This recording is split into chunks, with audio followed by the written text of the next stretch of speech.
Hello there guys, welcome back to Younes Talks Football. Welcome back to a brand new video. I hope all of you are doing well. I'm doing brilliant. Absolutely brilliant. And why? Because of everything we're going to go through today.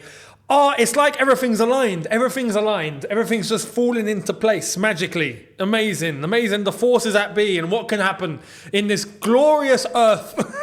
But listen, things, not just one, but two things are looking like they've somehow just straightened. And it's all on the right path. And hopefully it stays that way because of Chelsea Football Club. You can't ever be 100% sure, but hopefully it stays that way. And what I'm about to go through is going to explain why. But before we get into all of that, first things first, I want you to go and check out video number 1 from earlier on today.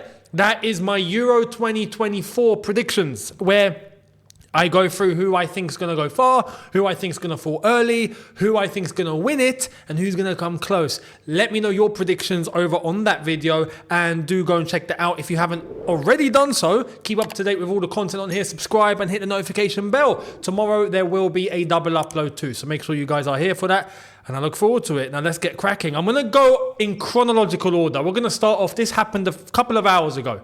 The latest on Michael Olise. What's going on? Let's go through what's transpired and then I will go into my analysis. Let's go. Here we are with David Ornstein. Chelsea contact Crystal Palace about signing Michael Olise. Chelsea expressed interest in the 22-year-old winger, plus requested permission to talk with reps. Crystal Palace deal includes around £60 million release clause. Other clubs retain strong interest. That initially broke from the Mirror. So credit to Darren Lewis. He is the one that came up with the first scoop on this, even though he works for the Mirror. Fair play. So that's a rare W that for someone that works at the Mirror. So big up to you, Darren Lewis. Let's keep going. There's more. We'll run through it all. Newcastle and Bayern Munich contact Palace over Olise. They did so on Wednesday before Chelsea. Chelsea have approached Crystal Palace today to ask about further details of Michael Olise release clause. He's among top targets for Chelsea again, as Chelsea ask for permission to talk with the player's side. Race still open with several clubs keen. Chelsea are now pushing. We'll pause it there. I just want to, on a very, very brief note, I'm not going to dwindle on this. Newcastle, I don't think have a chance. Can we just... You're eliminated. I'd like to think anyway. Newcastle should have the financial power, but they haven't got London. Now, Bayern Munich in the past, I would be worried about. Even hell, maybe in Bayern Munich of the beginning of last season, maybe I'd be worried about. Now, after all the managers they tried to go through, and they've settled with Vincent Kompany, and we know they haven't got financial power like they used to, even though it's more compared to the other German clubs, you're just not that club anymore. Now, they could say the same for us. You are not that club anymore. And I'd be like, yeah, maybe we're not, mate, but we are still Chelsea in London, in the Premier League, and we're okay, at least financially. We're not as blockbuster as maybe we used to be, but we're there.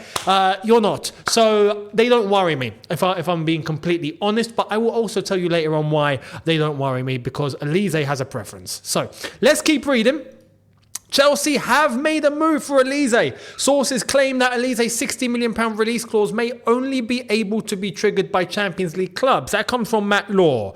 But we're going to get more into it. Chelsea, from Santiauna, made contact with Crystal Palace regarding the possibility of signing Michael Olise. The 22-year-old came close to sign to Chelsea last summer. Olise is keen on a move to Chelsea. Now, you might be wondering why there's 3 flags there. There's the French flag, there's the English flag, and there's a special flag in the middle. What's that? Oh yeah, the Algerian flag.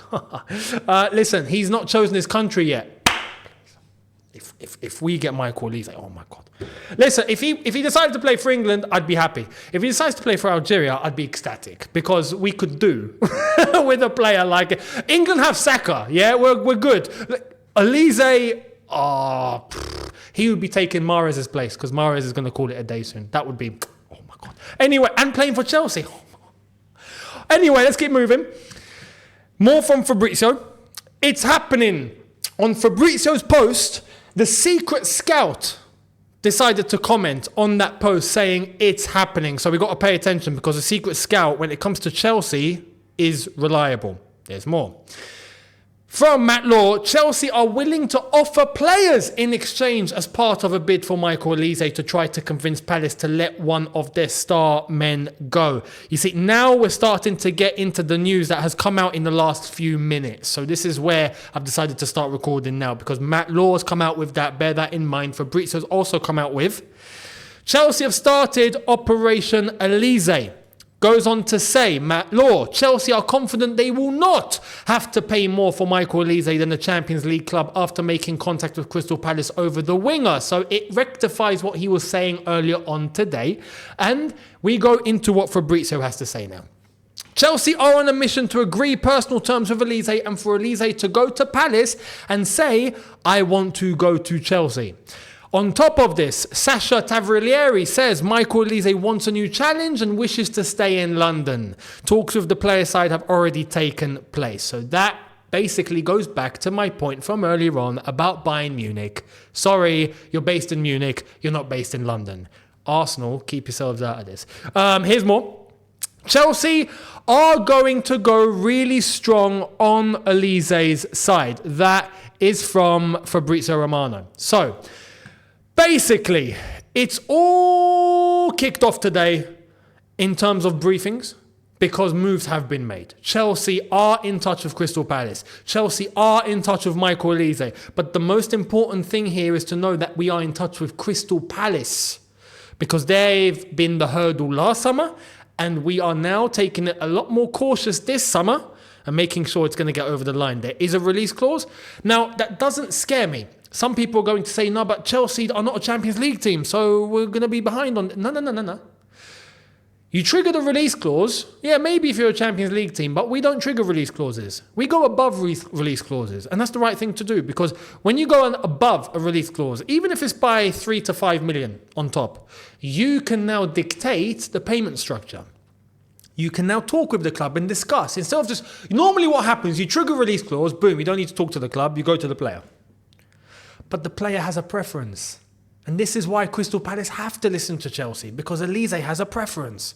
So Chelsea can now go, okay, no problem. Let's go above the release clause a little bit. Let's talk payment structure. Let's get this done whilst the others are sleeping. And I said this prior, yesterday, day before, Chelsea do this quickly, whilst others are either incapable or they're still asleep on it all. Do it now. And it looks like Chelsea are actually doing that. So for that, fair play, respect, and I'm glad that they're taking moves. Making moves, should I say. So, go above the release clause, come up with a payment structure, talk to Olise, get this done on the player side, and boom, the coast is clear.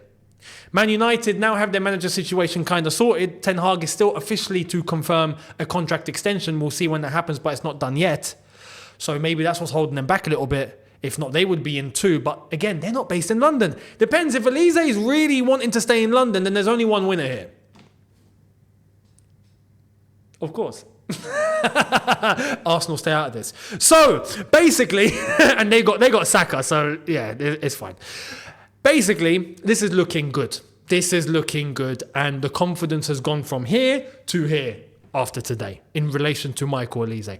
I honestly think he's going to be coming to Chelsea now. I do think this is happening. And there's a reason why I'm feeling extra happy today, because there's another story I'm going to come to later, which is just beautiful. But in the meantime, Crystal Palace, we mentioned, right, that there might be a possibility of sticking a player in there. And what does that mean? Saving money. So what could that do for later on? I'll mention that later. But here's what Crystal Palace might be interested in. Check this out.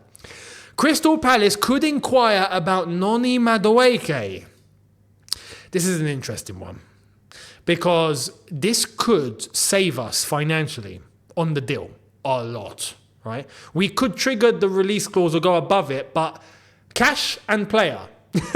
Total valuation above release clause. We could do that, so we'd be saving money. But Noni Madueke is the right winger we have at the club that I genuinely look at and go, he might turn out to be a baller. Do you know what I mean? He might just be that guy. You know that one youngster that you have in the squad that you go, no, we got to keep him. I do have a feeling about him. You know, he is talented. He's not ready. He's raw. He's talented. But I do think that it would be good to have a backup like a Madueke. That would be perfect. But now it depends. Does he want to play all the time? Like, is he patient? Is he not?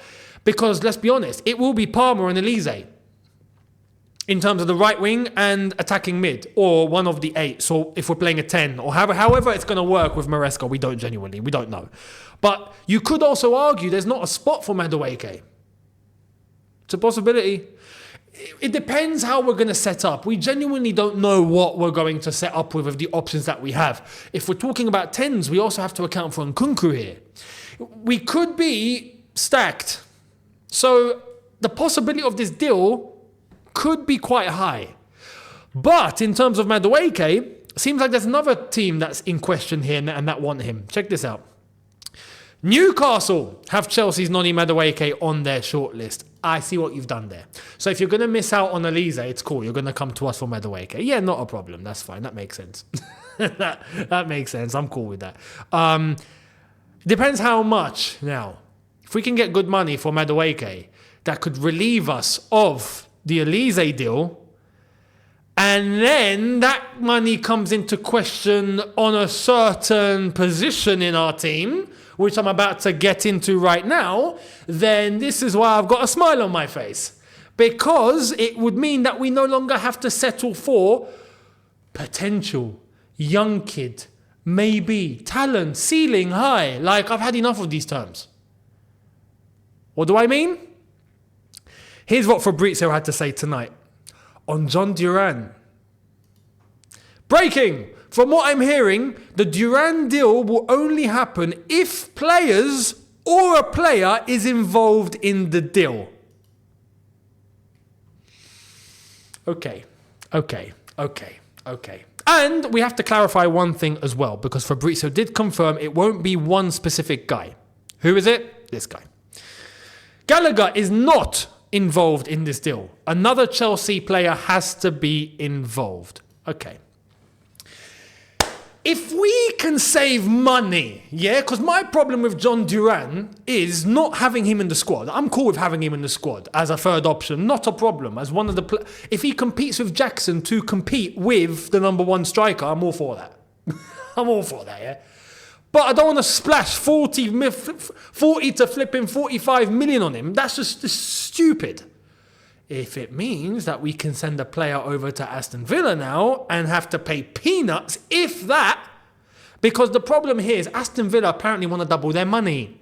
They paid 18 million for Duran. Why did they do that?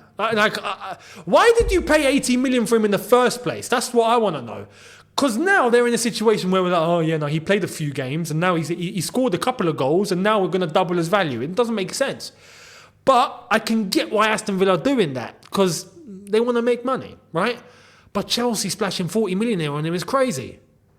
But if it means that Aston Villa will be happy to take a player and we don't need to pay any money, which I don't think is going to be the case because Aston Villa are going to want something. But you know what? For the laughs, for the bants, yeah?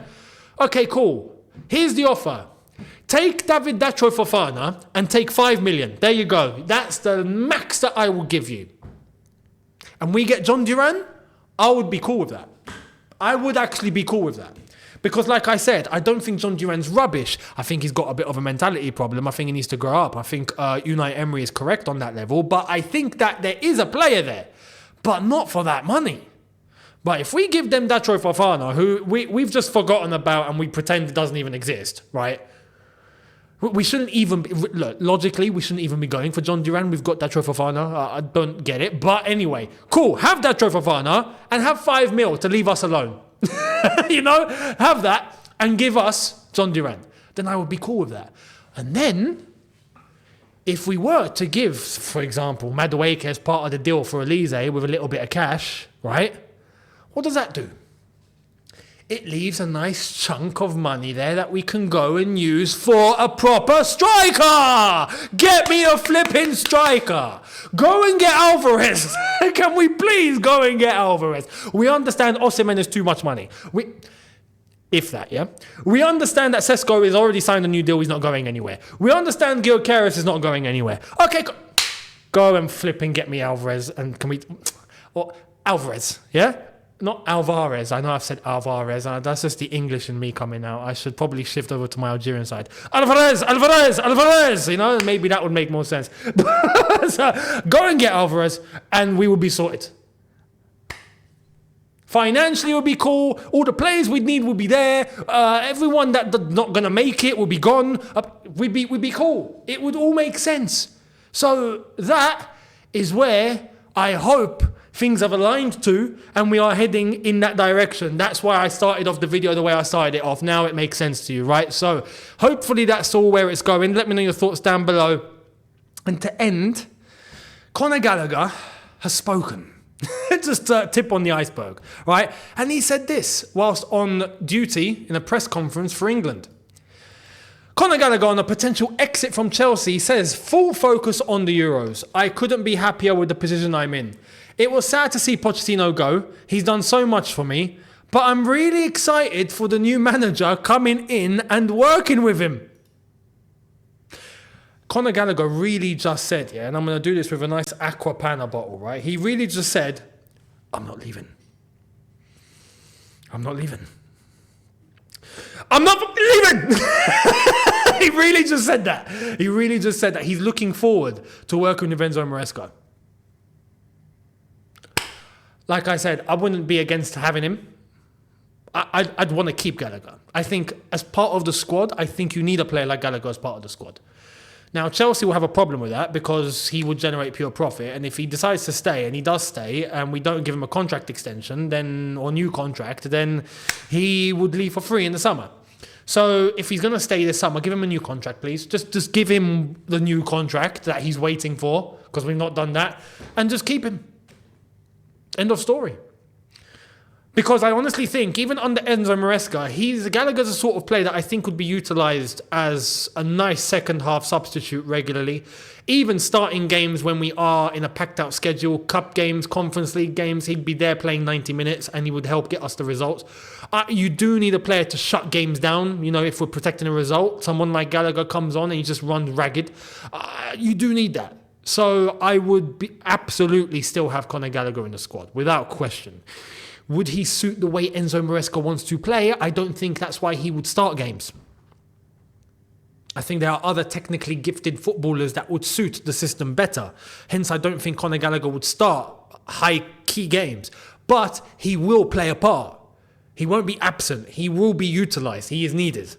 So let's wait and see how it's all going to pan out with Gallagher. I still think he'll go. I still think Chelsea will sell him. But we'll see. He wants to stay, so it's up to Chelsea. Let me know your thoughts down below. Much appreciated. And we will get into everything from tomorrow. I'm sure it's going to start really ramping up. Today was the day we've needed. Today was the day we've waited for. Now we know that things are properly in motion with Olise. Expect this to come to a pretty quick conclusion, I reckon. I think it won't be long. So we'll wait and see. Hit the subscribe button to catch the double upload tomorrow and all the content coming your way. Hit the notification bell to be notified once I've uploaded. Don't forget to go to the Euros video and check that out and leave us your predictions. And I will catch all of you tomorrow for a brand new one. And then, or brand new two, on Saturday is where I'm going to be starting the England content. We will be given the match previews, match reviews, as I would normally do with Chelsea, but for England. So make sure you guys are here for all the England content.